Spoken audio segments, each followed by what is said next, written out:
Great morning my dear friends. दोस्तों, भूपेश आनंद, lecture number 3। हम chapter कर रहे हैं 20th F3 financial accounting ACCA knowledge level customize for you, आप ही के लिए। Because this chapter is in so many different courses, right from class 12 से लेकर आप लास्ट तक इस चैप्टर को पढ़ेंगे। That is named as interpretation of financial statements, and within that the technique which we are doing, that is ratio analysis. बेटे ratio तो सभी जगह कवर्ड है। आप CFA कर लें, CPA कर लें, ACCA कर ही रहे हैं, आप IFRS देख लें, CA, CS, CMA, USA, because ratios are very important interpretations. They help the management, they help the stakeholders, they help the prospective investors, they help the employees in order to find out that whether this company is liquid, whether this company is solvent, whether this company is profitable, or whether it is worthwhile to invest in this company. इन सभी जानकारियों को जानने के लिए it is important that we should know that how we can prepare, what are the different types of ratios. तो बेटे ratios ना एक बहुत बड़ा सागर है। अब ACCA, कैप्लन और BBB में इस पूरे सागर को हम नहीं डिस्कस कर रहे हैं, बिकॉज उन्होंने कुछ पार्ट ही चेक आपको अभी यहाँ सिलेबस में दिया है। रेस्ट ऑफ द पार्ट हम फाइनेंशियल रिपोर्टिंग F7 में करने वाले हैं, कुछ फाइनेंशियल मैनेजमेंट F9 में करेंगे। तो आपको उन्हीं रेशियोज को डिस्कस कर रहा हूं which are there in your syllabus. बेटे उनको तो अच्छी तरह से करके जाना है, उनका फॉर्मूला समझना है। फॉर्मूला रटना नहीं है, लॉजिक समझना है। बेटे मैंने आपको बताया ना, रेशियोज में और कुछ भी नहीं, हम एक चीज न्यूमरेटर में लिखेंगे और दूसरी चीज डिनोमिनेटर में लिखेंगे। एक वेरिएबल को विद रिस्पेक्ट टू दूसरे वेरिएबल पढ़ेंगे, और क्या करना है, और कुछ भी नहीं है। When I read, I relate, I find out, try to find out the relationship between one variable with another related variable, that whether they are related, whether they are positively related, whether they are negatively related, then I will say that is nothing but a ratio. Accounting ratios की बात अगर हम करें तो दो accounting figures को relate करें। बेटे विदाउट अकाउंटिंग फिगर्स करें तो उसको नॉर्मल रेशियो बोलेंगे। जल्दी से बेटा रजिस्टर ओपन कर लीजिए। लेक्चर नंबर 3 आज हम करने वाले हैं, चैप्टर नंबर 20 है। आज के इस लेक्चर में बेसिकली मैंने आपको बड़ी इंपॉर्टेंट दो मुख्य रेशियोज बतानी है। बेटे एक तो हम लिक्विडिटी रेशियोज को कवर करने वाले हैं। Liquidity I think we have covered cash flow statement. आप सबने कैश फ्लो स्टेटमेंट किया और मैंने आपको बताया था पहले लेक्चर में that in cash flow statement I mean cash by cash and cash equivalent, cash या कैश जैसा, मां या मां जैसी। बेटे एक कोटेशन है, God can not be everywhere so he created a mother in every house. भगवान हर जगह नहीं हो सकता, तो उस भगवान ने क्या किया, एक मां का रूप हर घर में दे दिया। पॉइंट। तो I will be doing liquidity. हम देखेंगे लिक्विडिटी कितनी है, आपकी जेब में पैसे कितने हैं, क्या आप अपनी रोजमर्रा की डे टू डे नीड्स को फुलफिल कर सकते हैं। आप इतनी बड़ी गाड़ी में घूमते हो और कैश है नहीं आपके पास, तो बेटे it is again a very bad sign. तो आज we will be calculating liquidity ratios as well as efficiency ratios. बेटे एफिशिएंसी के भी और लिक्विडिटी के भी डिफरेंट नाम हैं। जैसे हम कहते हैं लिक्विडिटी रेशियोज को short term solvency ratio. Efficiency का मतलब है हम कैसी परफॉर्मेंस कर रहे हैं, हम कैसी टर्नओवर कर रहे हैं, हम कैसी एक्टिविटीज कर रहे हैं। तो बेटे if I want to find out the activities, the performance, the turnover, then I will say these ratios are named as efficiency ratios. अब अगर हम देखें तो एफिशिएंसी रेशियोज में 10-15 रेशियोज आती हैं, और लास्ट क्लास में जो हमने की थी ना एसेट टर्नओवर रेशियो, वो भी एक्चुअली में इसी कैटेगरी में आती है। because I want to tell you the relationship of ROCE with operating profit ratio and that asset turnover ratio, तो इसलिए वो पहले मैंने कवर कर दी, बट यहाँ पर भी हम डिस्कस करेंगे। आप बिल्कुल टेंशन ना लें, आप टेबल चेयर में बैठ के पढ़ रहे हैं, आप बिल्कुल ईमानदारी से कर रहे हैं, विद्या का धन उसी को मिलता है जो बिल्कुल सिंसियर होता है। तो आइए जी हम यहां तक चल पड़े, और मैंने कहा ना अभी हम जूस नोट्स को भी देखेंगे। I will be watching juice notes also, बड़ी मेहनत से बनाए हैं जूस नोट्स। मोस्ट प्रॉब्लम मुझे लगता है आपने moneycontrol.com से कुछ फाइनेंशियल स्टेटमेंट्स को देखा होगा and you must have compared the ratios. समझ आए या ना आए, कोशिश इज इंपॉर्टेंट। आप बात समझ रहे हैं, धीरे धीरे आ जाएगा। तो आप अपनी हैबिट बना लें moneycontrol.com को देखने की, अपनी हैबिट बना लें विकीपीडिया को देखने की। बेटे बस 2 साइट्स अगर आप पकड़ लेना तो आपकी लाइफ में पता नहीं कितने चेंजेस आने वाले हैं। और अगर एक आप बॉम्बे स्टॉक एक्सचेंज का की इंफॉर्मेशन, बॉम्बे स्टॉक एक्सचेंज का सेंसेक्स को थोड़ा सा बीएससी की साइट को पढ़ लें, बस 3 साइट करिए जी, बाकी तो मैं कह नहीं रहा, कुछ और देखने की जरूरत नहीं है। आप मेरे हैं, मैं आपका हूं। आप इस समय बिल्कुल अपनी होश में फुल एनर्जी के साथ मॉर्निंग में आप ये लेक्चर देख रहे हैं, और मैंने पहली रेशो का नाम लिख भी दिया, उसका नाम है लिक्विडिटी। लिक्विडिटी और शॉर्ट टर्म सॉल्वेंसी। लिक्विडिटी का मतलब है कि आप मेट्रो में जा रहे हैं, आप सुबह घर से निकले, रात को घर पहुंचते हैं, तो पूरे दिन में आपको कुछ ना कुछ पैसों की रिक्वायरमेंट पड़ सकती है। You require some liquid funds because you have to pay metro conveyance, you have to have some cup of tea or cup of coffee, you have to purchase, it means you have to incur so many day to day needs. तो क्या आपके पास उन day to day needs को fulfil करने के लिए, whether you have liquid cash और पेटीएम और फोन पे और Bhim pay, I am not concern with the way in the medium which you are, but you should have the balance. Paytm में balance ही नहीं होगा, वॉलेट में तो कैसे करेंगे आप बताइए मेरे को? या आपकी जेब में पैसे ही नहीं है, हार्ड कैश ही नहीं है, तो you can not meet your day to day needs. इसका मतलब जब आप अपनी छोटी छोटी नीड्स को भी पूरा नहीं कर सकते, तो क्या मैं ये आपसे गाइडेंस या आपसे ये आपको देखकर कैन आई से कि भाई अगर बड़ी नीड्स जब आ जाएंगी, when you have to pay the long term liabilities, when you have to redeem the preference shares, when you have to pay the loan notes, the debentures, or when you have to buy new fixed assets, how you will be able to do that? एक at least मुझे hint तो मिल ही जाएगा ना बेटे।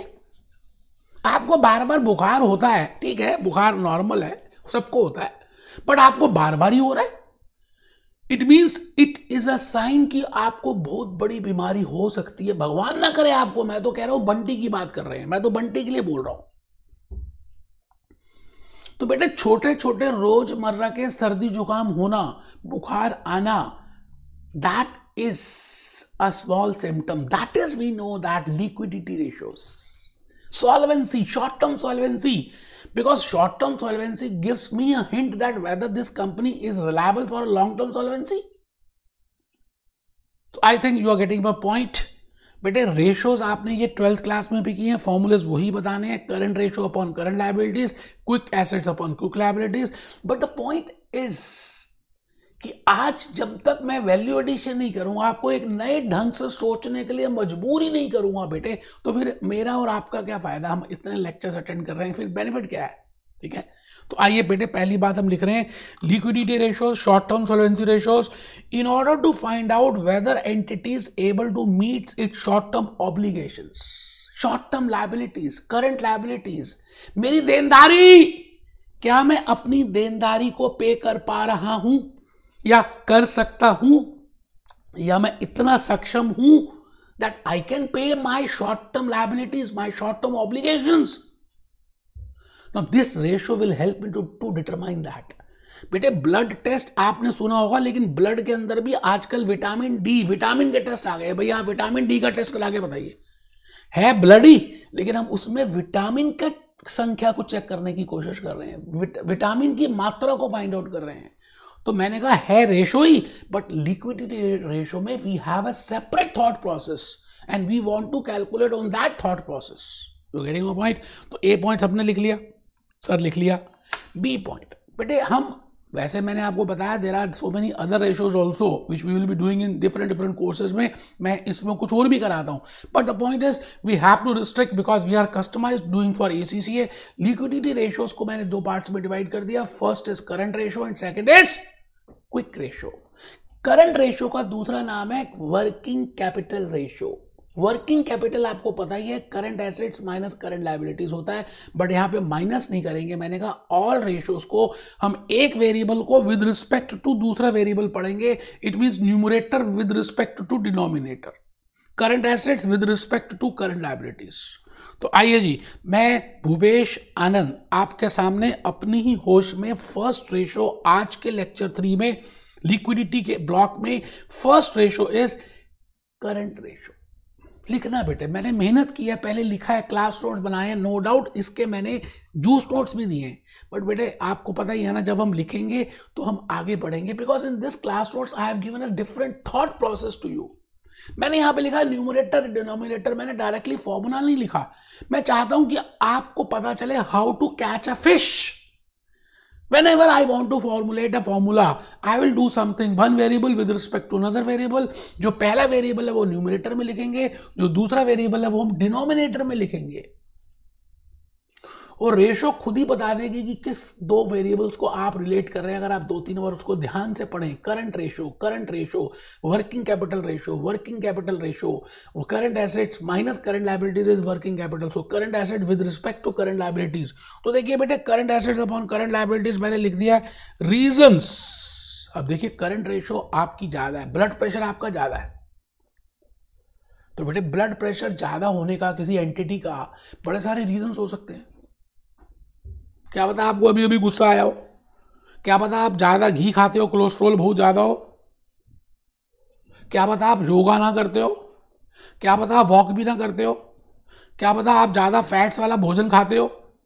Similarly आप current, देखिए एक normal blood pressure है कि भाई एक पर्सन का इतना नॉर्मल ब्लड प्रेशर होना चाहिए, बट अगर उससे ज्यादा होगा तो हम कहेंगे it is a high blood pressure, और उससे कम होगा तो we will say that it is a low blood pressure. But खाली आप हाई ब्लड प्रेशर में के बाद चिंतित हो जाएं, ऐसा भी नहीं होना चाहिए। इट डिपेंड्स बेटा from company to company, from situation to situation. क्या पता आप अभी उसने गुस्सा किया है और अभी अभी आप ब्लड प्रेशर चेक कर रहे हो, so this is a wrong habit. आप अभी रुक जाइए, थोड़ा सा पहले ब्लड प्रेशर को नॉर्मल आ जाने दीजिए। इसी तरह से करंट रेशो का, वैसे नॉर्मल ब्लड प्रेशर हमने करंट रेशो को 2:1 माना है बेटा, प्रोपोर्शन है, मैंने बताया ना, जहां पे ज्यादा डिफरेंस नहीं होता ना दो वेरिएबल्स में, वी कैलकुलेट इन प्रोपोर्शन। तो करंट एसेट 2 गुना हैं करंट लायबिलिटीज के। इसका मतलब करंट लायबिलिटीज अगर 5 बिलियन है तो करंट एसेट 10 मिलियन है, ऐसा माना गया है पुराने एक्सपीरियंस के हिसाब से कि ये कंपनीज अच्छी होती हैं। But my point is, it is not that you have to always achieve this standard norm of 2:1. It depends from company to company, it depends from entity to entity, it depends from the nature of business, you know. FMCG, fast moving consumer goods business, current ratio can be more as compared to the hotel company, or as compared to the infrastructure company, or as compared to the power sector. So the point is 2:1 is no doubt a norm, but it depends from situation to situation, industry to industry, that उसका ratio कितना होना चाहिए। हाँ, मैंने एक बात आपको बताई कि अगर किसी की ब्लड प्रेशर ज्यादा या किसी का करंट रेशो ज्यादा है तो ज्यादा कब आएगा, कोफिशिएंट ज्यादा कब आएगा, या तो न्यूमरेटर ज्यादा हो और या डिनोमिनेटर ज्यादा हो। सोचिए, ध्यान से सोचिए बेटे आप ये बताइए, when my current ratio will be high, when numerator is greater than denominator and there is a huge difference, मतलब न्यूमरेटर ज्यादा है, बहुत ज्यादा बढ़ता जा रहा है, और डिनोमिनेटर छोटा होता जा रहा है। अब न्यूमरेटर में क्या क्या आ रहा है, करंट एसेट्स आ रहे हैं। करंट एसेट्स क्या होते हैं, कैश एंड कैश इक्विवेलेंट तो होता ही है, इन्वेंट्री भी होता है, अकाउंट रिसीवेबल्स भी होता है बेटे, प्रीपेड एक्सपेंसेस भी होते हैं। इसका मतलब वो सारे एसेट्स जिनका बेनिफिट मुझे आने वाले 12 महीने में मिल जाएगा, जो मैंने चैप्टर 3 और 4 में बताया था, that is named as current assets. It means current asset का बैलेंस बढ़ रहा है तभी तो कोफिशिएंट आएगा, और करंट एसेट का बैलेंस वही है, बट करंट लायबिलिटीज का बैलेंस कम हो रहा है, then also coefficient will remain same. आप करके बताइए ना, 10 में से मैं अगर आपके सामने रखूं 10 divided by 2 is equal to 5। अब मैं अगर ऐसे कहता हूं 12 divided by 2 is equal to 6, it means if numerator is increasing then my current ratio will increase. या मैं ऐसे बोल दूं कि 10 तो ठीक ही है, मैंने इसको कहा कि ये 4 हो गया तो 2.5, या ऐसा समझ लीजिए मैंने हाई दिखाना ना अभी, तो मैंने कहा जी इसको ऐसा करते हैं 1.5 ले लेते हैं। करंट एसेट सेम है, current assets are same, but there is a decrease in current liability, so coefficient will also increase. Simple सी मैथमेटिक्स है यार, इसमें कोई टेंशन वाली बात नहीं है। अब आपको ये देखना है कि जो करंट एसेट्स बढ़ रहे हैं या करंट लायबिलिटीज कम हो रही हैं because it is a case of high current ratio, what can be the reason for that? आप बताइए। इट कैन बी देयर कि इन्वेंट्री का बैलेंस बढ़ रहा है। अच्छा, इन्वेंट्री का बैलेंस कब बढ़ेगा? जब या तो आपने ज्यादा इन्वेंट्री खरीद ली है। अच्छा, ज्यादा क्यों खरीदी है? क्योंकि आपको सस्ती में मिल रही थी, या ये रॉ मटेरियल इंपोर्टेड है, मिलता ही नहीं है, इसलिए आपने पहले लेके रख दिया। एक ये भी रीजन हो सकता है।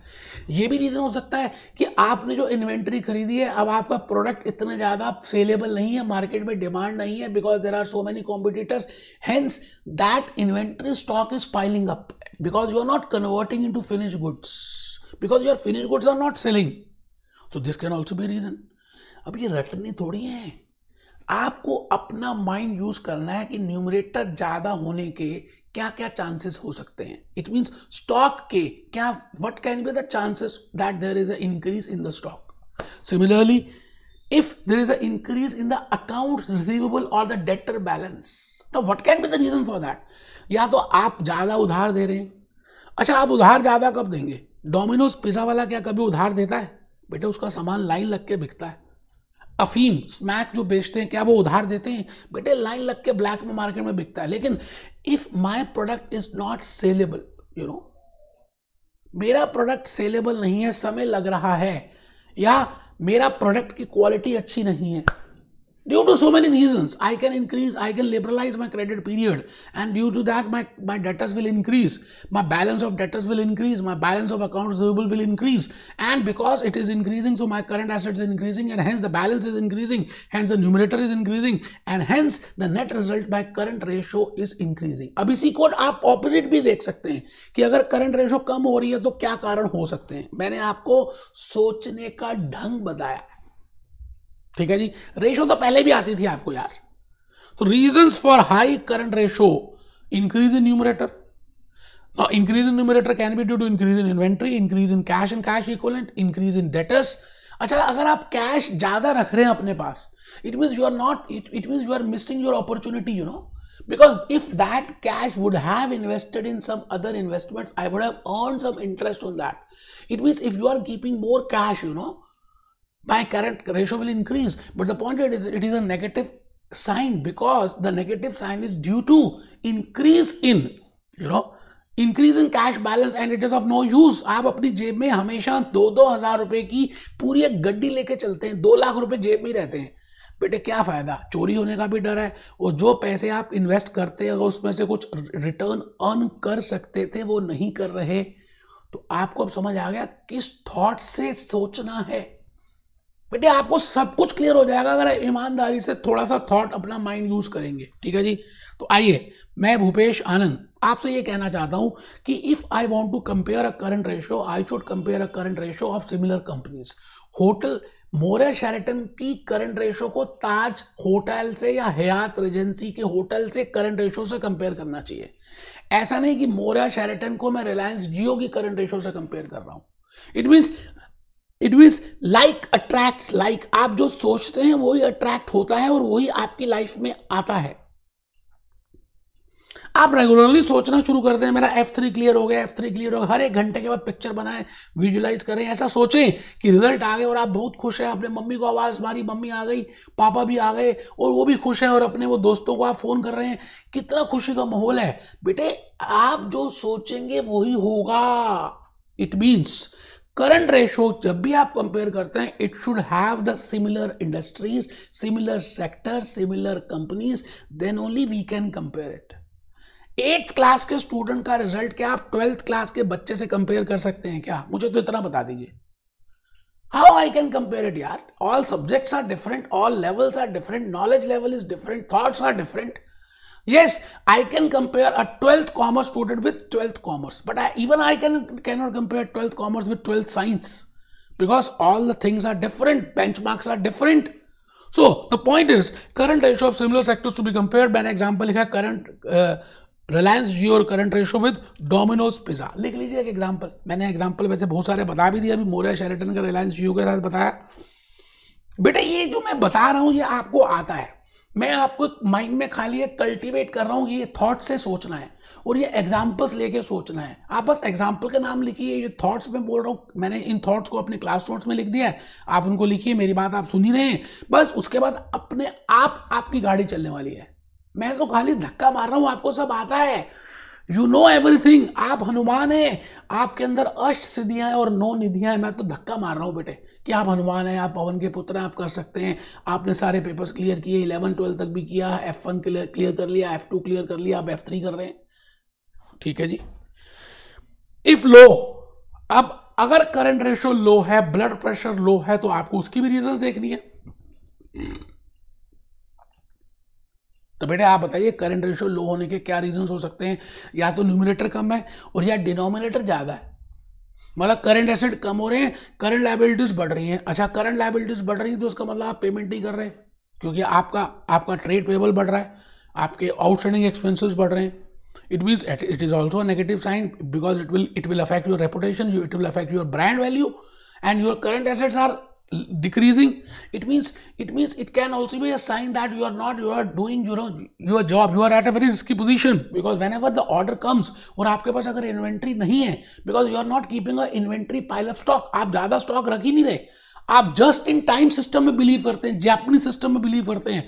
जैसे ही ऑर्डर आता है आप उसको ले लेते हैं। जैसे क्रोमा देखा आपने कभी बेटे, टाटा वालों का जो क्रोमा सेंटर है या रिलायंस जियो का डिजिटल सेंटर्स बने हैं, वो ज़्यादा स्टॉक नहीं रखते क्योंकि उनके पास क्या है, सारे सेंटर्स का एक लिंकेज है, वो उस डाटाबेस को यूज़ करते हैं। सपोजिंगली आप लैपटॉप लेने गए क्रोमा में और वो लैपटॉप का मॉडल उस क्रोमा सेंटर में नहीं है, तो वो ऑटो फटाफट चेक करेगा कि वो दूसरी ब्रांच में कहाँ है और दूसरी ब्रांच में अपने व्यक्ति को भेज देगा, भैया लेकर आ जाओ।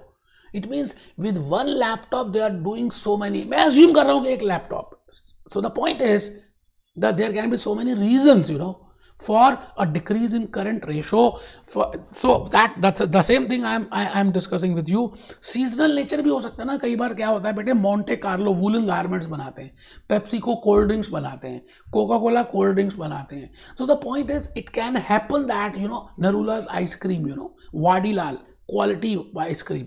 सो ऐसा भी तो होता है कि अगर ये सीजनल कंपनी तो नहीं है। गन्ने का सुना आपने, शुगर केन, बेटे शुगर केन की एक पर्टिकुलर पीरियड में पैदावार होती है, तो उस केस में during those months your current ratio can be huge, because you have huge inventory balance, you have to invest there, so you have to find out that what are the reasons for that, and that can be a reason. Seasonality of operation can be a reason. ठीक है जी। Nature of business can be a reason. Date of redemption of long term liabilities, nature of inventory can be a reason. तो मेरे को लगता है मैंने काफी अच्छी एक्सप्लेनेशन आपको करंट रेशियो के लिए बता दी है। पता आपको पहले भी थी, मैंने नई वैल्यू एडिशन दिया और कुछ भी नहीं किया। आइए जी नेक्स्ट रेशो, लिक्विडिटी रेशो में हम 2 ही रेशोज कर रहे हैं, एक करंट रेशो, एक क्विक रेशो। क्विक जैसे हमने कछुए की और रैबिट की कहानी सुनी थी। रैबिट जो है ना क्विकली भागता है, जल्दी जल्दी जल्दी जल्दी जल्दी जल्दी, और कछुआ आराम आराम से भागता है। तो मैं कहूंगा क्विक रेशो का मतलब है खरगोश वाली रेशो। इसका मतलब करंट एसेट्स में भी कुछ ऐसे एसेट्स हो सकते हैं जो कछुए की चाल चलते हो, जैसे इन्वेंटरी। बेटे inventory is a very debatable point that whether it can be quickly converted into cash or not, because inventory can be of raw material, it can be of WIP, work in progress, it can be of finished goods. It means if it is a raw material, firstly you have to convert into finished goods and then you have to sell it to the finished goods. It means it will take time, it may have it will have a lead time. So the point is I cannot convert inventory quickly into cash. तो मैं जब quick ratio निकालूंगा तो मैं क्या करूंगा, उस current asset का कुछ संधि विच्छेद कर दूंगा, उसमें जो ऐसी चीजें बैठी हैं जिनको हम क्विकली कैश में कन्वर्ट नहीं कर सकते, मैं उनको उठाऊंगा, कान पकड़ के बाहर निकाल दूंगा। बेटे cash and cash equivalent cash, bank balance, temporary investment. बेटे ये तो लिक्विड ही है, इनको क्या कान पकड़ना है। Accounts receivable, again they are liquid because we have given a credit and after that credit we will be getting that cash. But inventory balance, beta, inventory balance is not liquid because it may take some time to convert that inventory into cash. So मैंने एक नई ratio निकाल ली और उस ratio का नाम डाला quick ratio. Acid test, acid test, acid test, और न्यूमरेटर और डिनोमिनेटर। क्विक एसेट्स, अब हम करंट एसेट्स नहीं लिखेंगे, अब हम खरगोश वाले एसेट्स लिखेंगे अपॉन खरगोश वाली लायबिलिटीज, जिनको हमें जल्दी जल्दी पेमेंट करनी पड़ सकती है। बेटे इनकम टैक्स को हम जल्दी पेमेंट नहीं करते, वो तो क्वार्टरली एडवांस पेमेंट करते हैं, लेट भी करते हो तो इंटरेस्ट दे देते हैं। बट ट्रेड पेबल्स को हमें जल्दी पेमेंट करनी पड़ती है, बैंक ओवरड्राफ्ट को जल्दी पेमेंट करनी पड़ती है। मगर again bank overdraft is a debatable issue because it depends upon the agreement, that how much agreement you have taken from your banking company. So the point is we will be doing quick assets upon quick liabilities, numerator upon denominator, and generally देखा गया है कि quick ratio 1:1 अच्छी मानी गई है. It is again calculated in proportion, but the point is it is not a yardstick, it is not a benchmark that always I will be comparing it with 1:1. It depends on so many factors, you know. So liquid assets लिख लीजिए, cash, bank, short term investments, account receivables, quick liabilities लिख लीजिए. Because bank overdraft can be a quick liability or it can be a non-quick also. It depends upon the agreement. Here I am assuming that you have to pay, you know, when as per the agreement, and if that agreement is very short period, then I will say bank overdraft is my quick liability. But income tax payable is not my quick liability, and trade payable is also a quick liability. ये कर लिया जी. मैं आ गया जी next. Sir कहाँ next? बेटे efficiency ratios नहीं करेंगे sir, liquidity खत्म हो गई. बेटा मैंने कहा ना लिक्विडिटी में और भी बड़ी सारी रेशियोज हैं, आपके कोर्स में 2 ही हैं, इसलिए मैं 2 ही करा रहा हूं.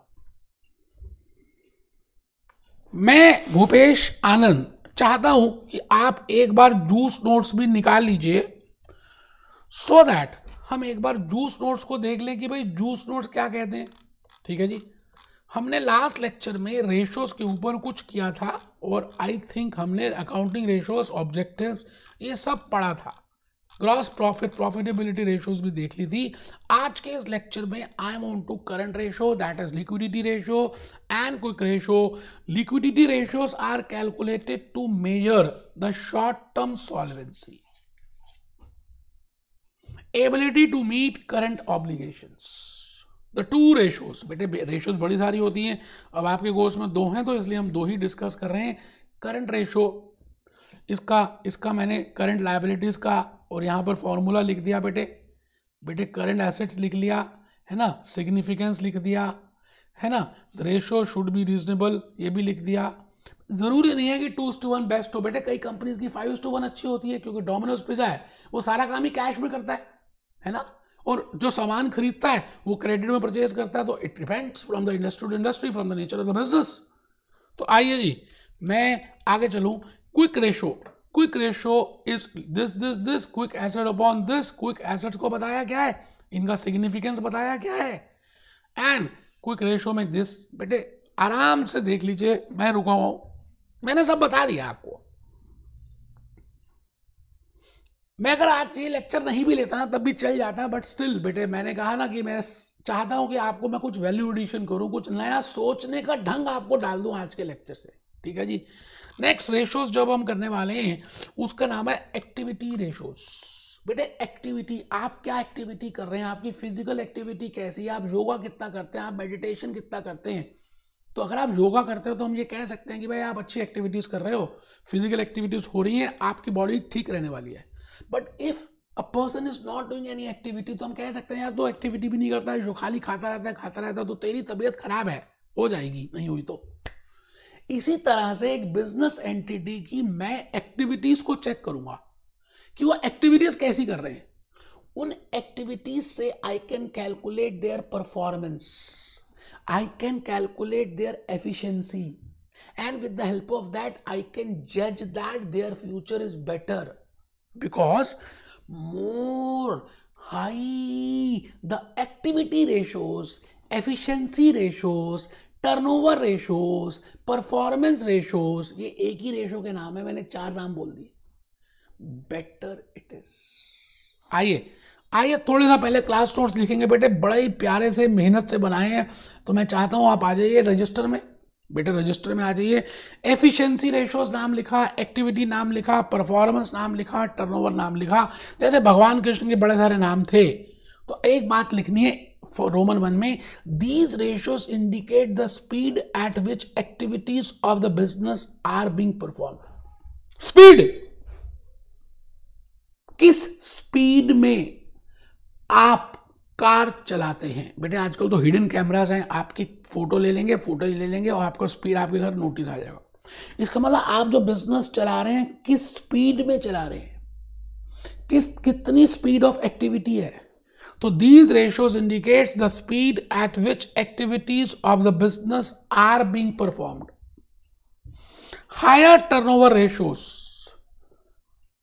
वैसे बेटे गाड़ी को ज्यादा तेज चलाना अच्छी बात नहीं है, it should be within the speed limit up to 50 up to 40-50 kilometre per hour. But when I say for a business, big बाजार, सुना नाम रिलायंस जियो, सुना नाम रिलायंस डिजिटल, बेटे if you see you know their activities are huge. एक दिन में बड़ा सारा स्टॉक ये बेच देते हैं और नया स्टॉक आ जाता है। कई बार तो उधार भी नहीं देते, और उधार देते हो तो बहुत कम पीरियड का देते हैं, वो भी जल्दी से कैश कन्वर्ट हो जाता है। एंड दे पे सप्लायर्स आराम से।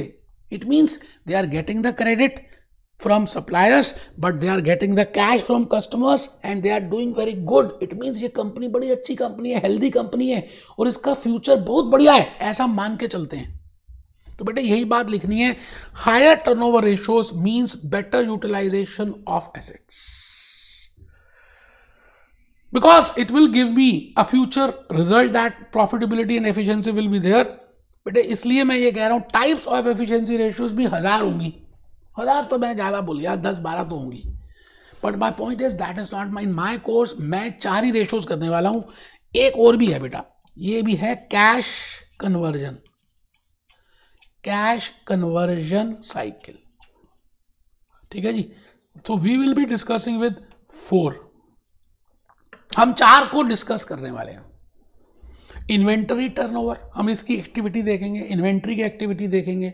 आप ये बताइए कि अगर किसी इन्वेंटरी, डोमिनोज पिज़्ज़ा है, पिज़्ज़ा बेस आते हैं, सब्जियां आती हैं, रात तक बिक जाती हैं, फिर अगले दिन फिर आती हैं, फिर बिक जाती है, फिर नेक्स्ट डे, फिर नेक्स्ट डे, फिर नेक्स्ट डे चीज़ आती है, रॉ मटेरियल आ रहा है, ये आ रहा है, बेटे कैप्सिकम आ रही है, पनीर आ रहा है।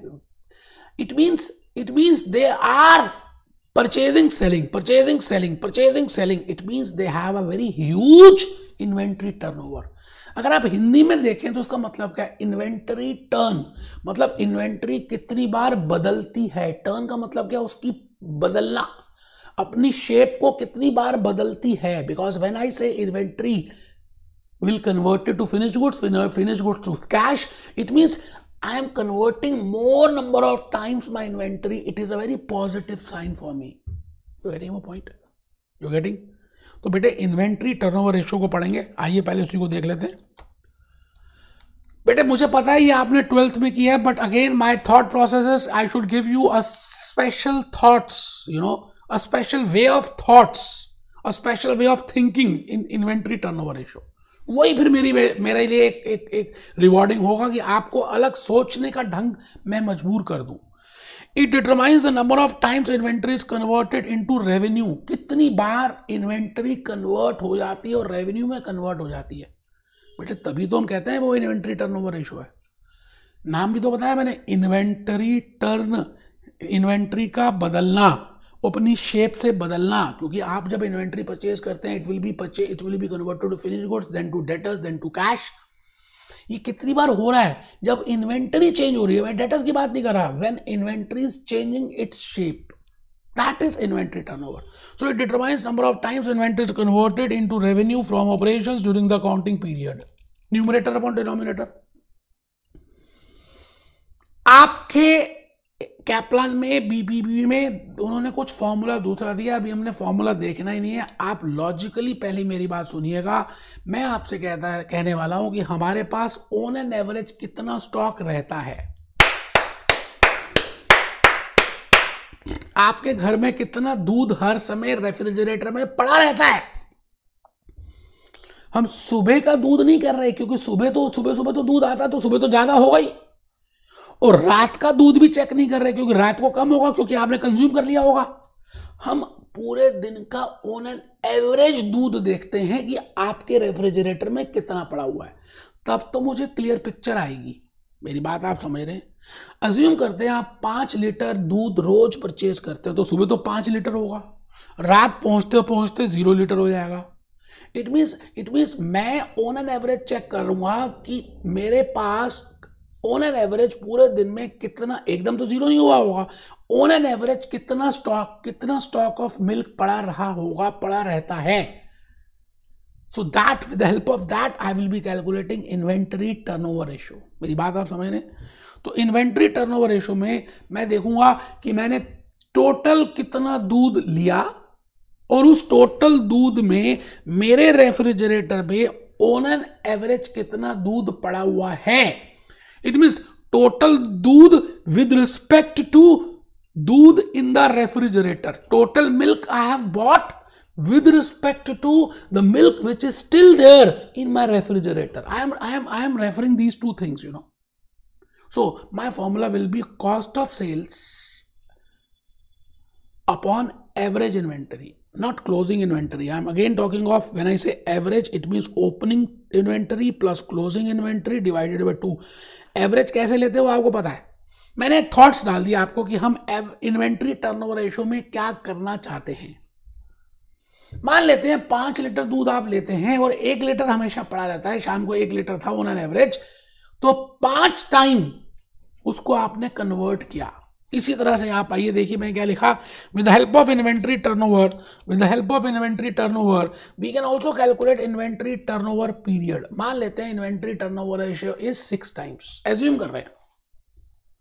एक बच्चों को नींद आ रही थी, उसने कहा पता नहीं 6 टाइम्स कहां से ले लिया। बेटे मैंने अज्यूम किया, खाली अज्यूम किया, let it be like this that let the inventory turnover ratio be 6 times.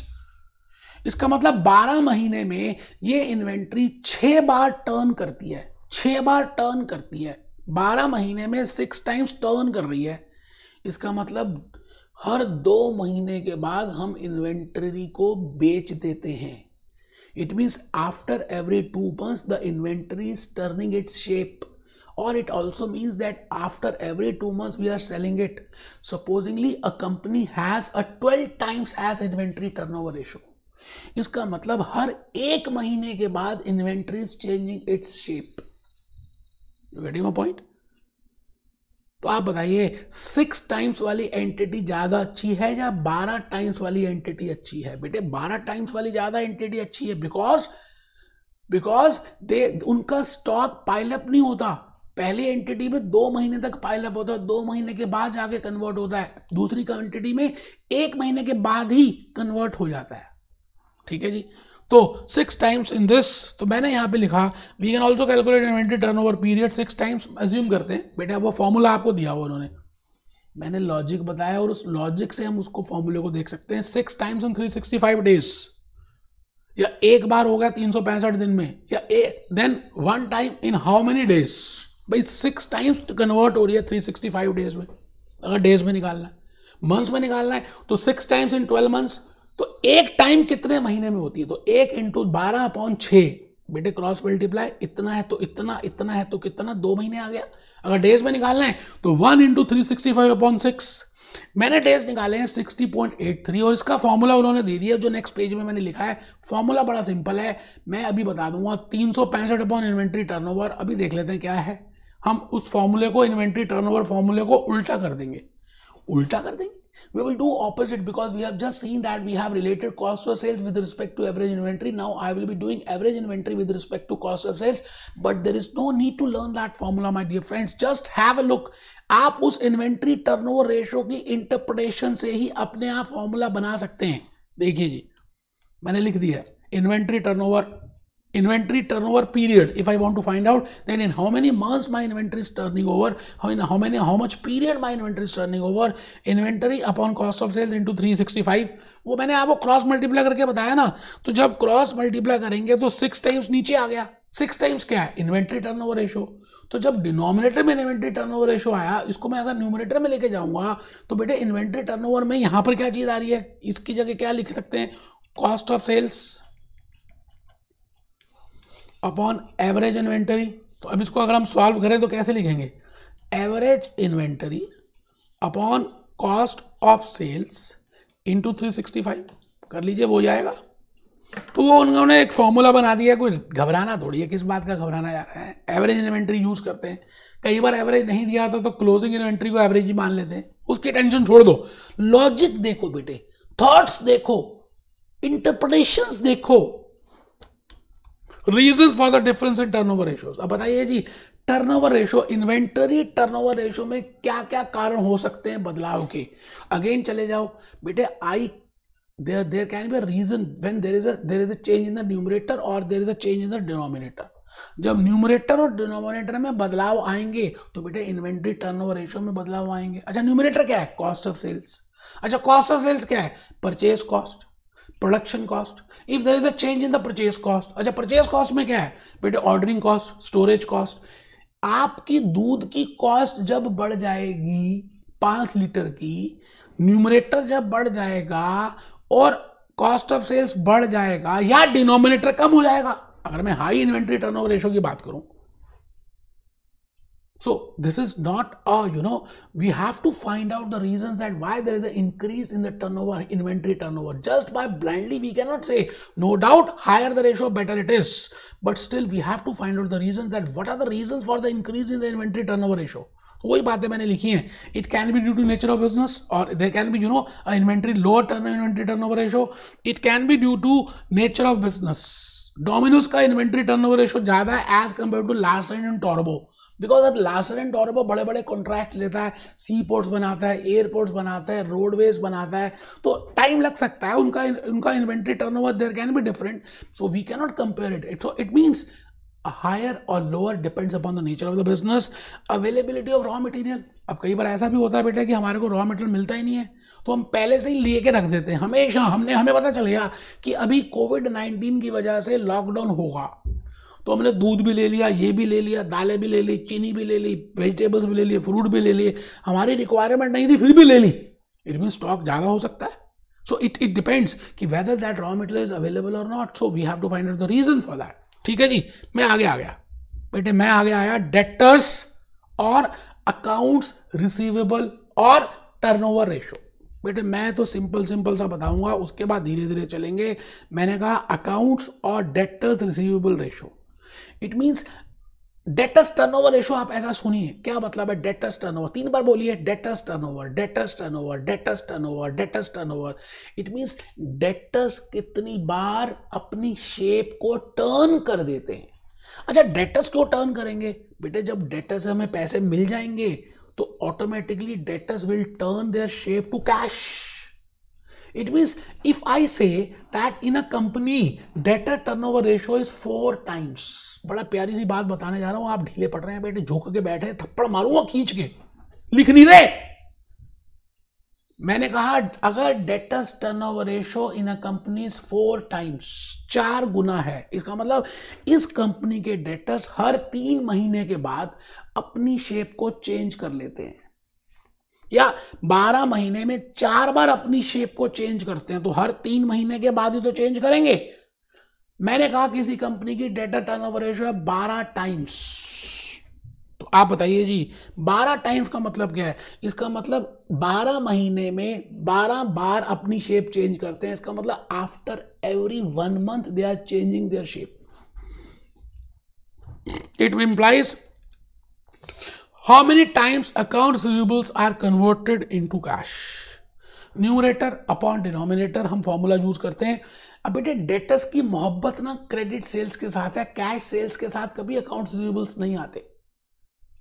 मैं जहां भी आलिया भट्ट की बात करूंगा बेटे, वहां पर पूजा भट्ट की बात भी करूंगा, मैं महेश भट्ट की बात करूंगा, और मैं आजकल रणबीर कपूर की बात भी करूंगा, क्योंकि उनकी रिंग सेरेमनी हो गई है। इसका मतलब हमने डेटर्स की मोहब्बत देखनी है, डेटर्स का इश्क देखना है। डेटर्स का इश्क क्रेडिट सेल्स के साथ है। And still I will not take only debtors, I will take the average balance of those debtors. So credit sales upon average time 6 times, इसका मीनिंग मैंने लिख दिया है, लिख लीजिए आप भी। It means in a year 6 times debtors are converted into cash. बेटा ये ना तो ये कैप्लॉन में है, ना मेरे जूस नोट्स में है, ना बीबीबी में है। लिखना है तो लिखिए, आगे आपकी मर्जी है। फॉर्मूला आपको आता था, बट मेरा आज का लेक्चर लेने का ऑब्जेक्टिव कुछ और है, इसलिए मैं ले रहा हूं। आप लिखें that is an entity is granting a credit period of 2 months। इसका मतलब हर एक एंटिटी 2 महीने का क्रेडिट पीरियड देती है। अब आप ये बताइए, अगर एक एंटिटी ज्यादा क्रेडिट देती है या एक एंटिटी क्रेडिट देती नहीं। हल्दीराम भुजिया वाला कहता है भैया छोले भटूरे हम बेचेंगे, दही भल्ले बेचेंगे, पाव भाजी बेचेंगे, मसाला डोसा बेचेंगे, चाइनीज बेचेंगे, आज खा लेना, 1 हफ्ते के बाद पैसे दे देना। ऐसा करता है कोई? Specifically Haldiram will not do like this. It means they are not giving credit because their products are in high demand. They have a good quality. They have the good ambience, and people know that their quality is good. Because of these reasons, I will say that they will not give the credit. तो अगर किसी का credit period ज्यादा है तो हमें ये पता लगाना पड़ेगा कि क्रेडिट वो ज्यादा क्यों दे रहा है। क्या पता वो नया कंपनी हो, जैसे रिलायंस जियो है ना। रिलायंस जियो is giving a good quality but they want to get it the taste। एक बार वो टेस्ट देना चाहते हैं कि फाइबर की क्या स्पीड है एज कम्पेयर टू एयरटेल, तो उन्होंने फ्री में दे दिया पहले 6 महीने फ्री, या कुछ स्कीम्स निकाल दी। तो आपको चेक करना पड़ेगा 2 months। आगे देख लीजिए रिसीवेबल्स अकाउंट्स कलेक्शन। अच्छा अब वो 2 महीने का पीरियड ऐसे भी निकाल सकते हैं फॉर्मूले से, फॉर्मूला रटना ही नहीं है। मैंने आपको कहा ना 6 टाइम्स का ध्यान रखिए, न्यूमरेटर डिनोमिनेटर इतना है तो इतना, इतना है तो कितना। लास्ट है ये, लास्ट है factors which can affect debtors turnover ratio, liberal credit policy, new product, nature of business, factoring agreement। मैं आ गया जी पेबल्स टर्नओवर रेशो। बेटे मैंने कहा ना हमें 4 रेशोज कर दी है एफिशिएंसी में। एक मैंने कर दी इन्वेंट्री टर्नओवर, दूसरी कर दी अकाउंट रिसीवेबल, थर्ड करने जा रहा हूं payables turnover. It means how much period, how much is the gap in the period in which you are paying to your suppliers। आप उधार लेते हैं और आप उधार लेने के बाद कितने पीरियड के बाद आप उनको पैसे देते हैं, that is named as payables turnover ratio और creditors turnover ratio। आप मेरी बात को समझ रहे हैं? इट मीन्स मैं सपोजिंगली कह रहा हूं कि मैं अपने क्रेडिटर्स को कितनी बार टर्न कर रहा हूं। इट मीन्स क्रेडिटर्स टर्न कब होंगे? जब मैं उनकी पेमेंट कर दूंगा। When I will pay them then they will turn into cash. तो मैं लिख रहा हूं sir payables turnover ratio, it indicates pattern of payment of trade payable. Again numerator upon denominator, credit purchases upon average trade payables. ठीक है जी, मान लेते हैं 12 टाइम्स आ गया। इसका मतलब हम 12 बार क्रेडिटर्स को उनकी शेप चेंज कर देते हैं, या हर 1 महीने के बाद हम क्रेडिट पीरियड हम we pay to the suppliers. लिखा है बेटे, it means after every 12 months और आफ्टर एवरी 30 days और 1 month an entity is making payment to suppliers. ठीक है सर। लास्ट रेशो में आ गया कैश साइकिल रेशो। बेटे मैंने इन्वेंट्री होल्डिंग कैलकुलेट किया, मैंने इसको कैश साइकिल का, वैसे दूसरा ना ऑपरेटिंग साइकिल भी है, कई जगह वर्किंग कैपिटल साइकिल भी बोल देते हैं। लॉजिक आप समझ लीजिए, मैंने स्टार्टिंग किया, सुबह आप घर से निकले पैसे थे, और रात को जब घर पहुंचे तब भी पैसे थे, लेकिन आप ऐसा नहीं था कि उतने ही पैसे थे, चेंज हो गए।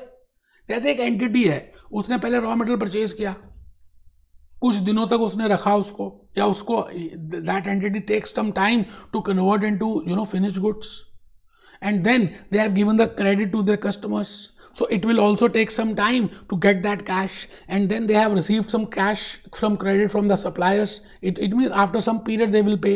So the point is, if I add the period, if I add the inventory holding period with accounts receivable collection period, मैं इन दोनों को ऐड कर दूं माइनस क्रेडिटर्स पेमेंट पीरियड, जो डेज हमने निकाले, तो inventory holding plus average account receivables period minus creditors payment period, जो नेट रिजल्ट आएगा उसका नाम है कैश कन्वर्जन साइकिल। लिख लीजिए 30 दिन मैंने माना कि हम 30 दिन तक अपना इन्वेंट्री होल्ड करते हैं। मारुति सुजुकी सामान 30 दिन तक अपने पास होल्ड करती है, ठीक है जी। फिर 40 दिन का उधार देती है और 35 दिन का उनको उधार मिलता है, तो उनकी 35 डेज की हम कह सकते हैं कि एक उनकी कैश कन्वर्जन साइकिल है।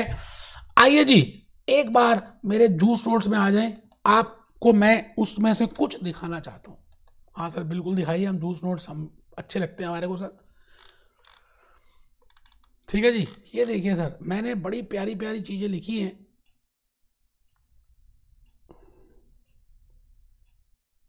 ये है बेटा इन्वेंटरी टर्नओवर रेशो, इसका सिग्निफिकेंस। लेकिन जो मैंने बोला ना वो इससे अलग, इस मतलब बोला यही चीज है लेकिन उसको एक सिंपल फॉर्म में बोला है। जो आपको अभी क्लास नोट्स लिखवाए वो अलग फॉर्म में लिखवाए, लेकिन मतलब उनका यही है। इसलिए मैं कहता हूं कि आप क्लास नोट्स या जो मैं बोलता हूं उसको ध्यान से सुने। Trade receivables turnover ratio, significance, trade payable turnover ratio, and then we have calculated, then we can calculate cash conversion cycle, average payment period, significance. It reveals average payment period, lower current ratio will this. Now whether lower is better or higher is better, again I cannot just say prima facie that lower is not good because it depends upon different factors.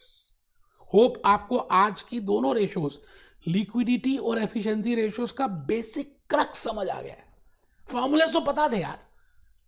Next lecture अभी एक और लेना है, उसमें मैं performance की बात, उसमें पोजीशन की बात करेंगे, आपके डेट इक्विटी की बात करेंगे, कैपिटल गेयरिंग की बात करेंगे, फिक्स इंटरेस्ट की बात करेंगे, इंटरेस्ट कवरेज की बात करेंगे। छोटा सा लेक्चर है और उसमें मैं टेस्ट योर अंडरस्टैंडिंग का क्वेश्चन नंबर फर्स्ट भी कराऊंगा। होप आपको यहाँ तक समझ आ रहा है। Be happy, B jolly, B cheerful.